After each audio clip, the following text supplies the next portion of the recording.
Werewolf here. Has your morning ever started with an argument with a random stranger on the internet?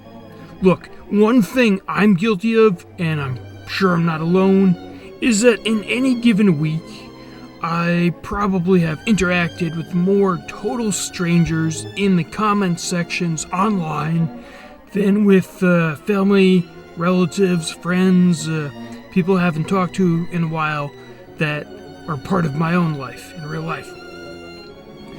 People online I will probably never meet and whose lives I will probably never know beyond the one comment and perhaps an avatar that they're using.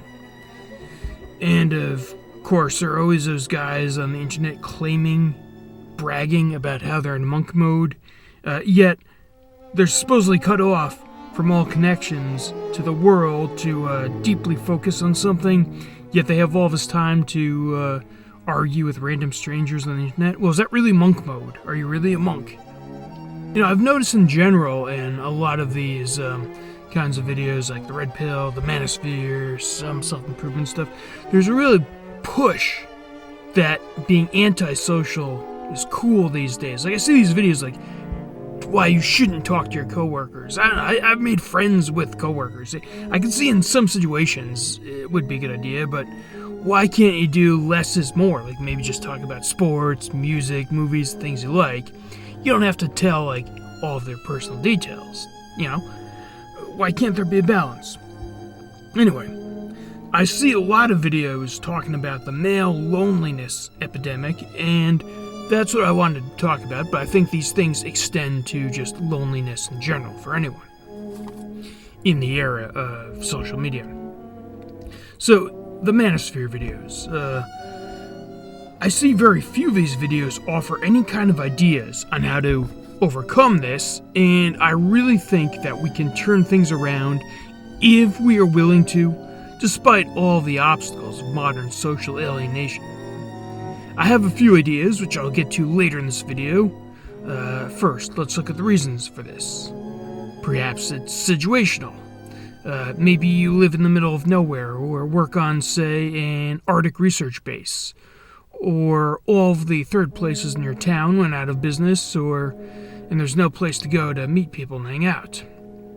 Or perhaps you have some very severe social anxiety or some disability which limits your mobility towards these goals. But the things that I want to focus on are the things that I think are easier to overcome than we might think. Because we think.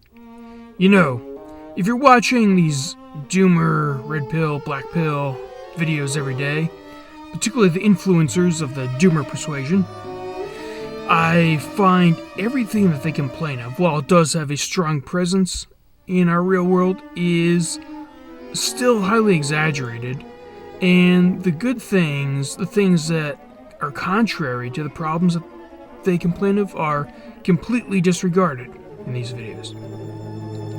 Possibly the dilemma is more psychological than we realize. Maybe we don't want to change, because there is comfort in complaining about a problem, but always some level of risk and uncertainty in going out and trying to solve it.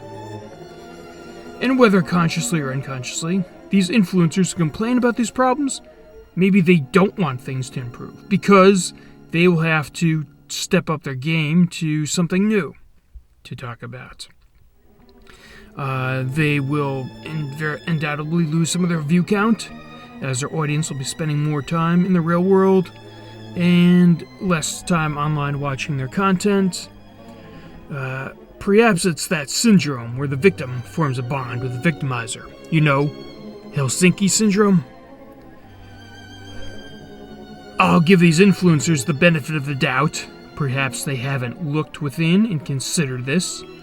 So here are my ideas. First, have you thoroughly looked? Have you searched? Are there any clubs, events, community sports in your area that you could go to? Maybe like history and there's a reenactment somewhere. Look, they're always looking for people to show up. Those things. Are you spiritual, religious? You could go to a church, and maybe there's more than one church in your town. If the company isn't what you're looking for, you could go to another church the next Sunday and just keep moving on. Go to those events that they have after. Volunteer for something. Look, it should be easier to strike up a conversation at any event where you already know that you have something in common with the people there. Perhaps you could even start some sort of club yourself. Look, if you want a video on my ideas of how I went from being very much an introvert to being more outgoing, I could make a video with some advice, so let me know in the comments on that. You could start a Red Pill meetup group or anything else. Meet up at a restaurant or some social place like a library meeting area. That way, if some creepy dude shows up, it's a little harder for them to stalk you home or something. Back to the psychological reasons about why I think maybe we want to stay stuck where we are. I was watching this video on the male loneliness epidemic by this one guy, Dad Mode and Dark Mode, and a lot of the comments were like, well, people suck these days. And I was thinking, all these guys in the comments are saying the same thing. They want the same thing. So obviously there are like-minded people out there just like them. And it's not impossible to form some sort of group where you could meet up. And again, maybe what's holding you back too is maybe your expectations.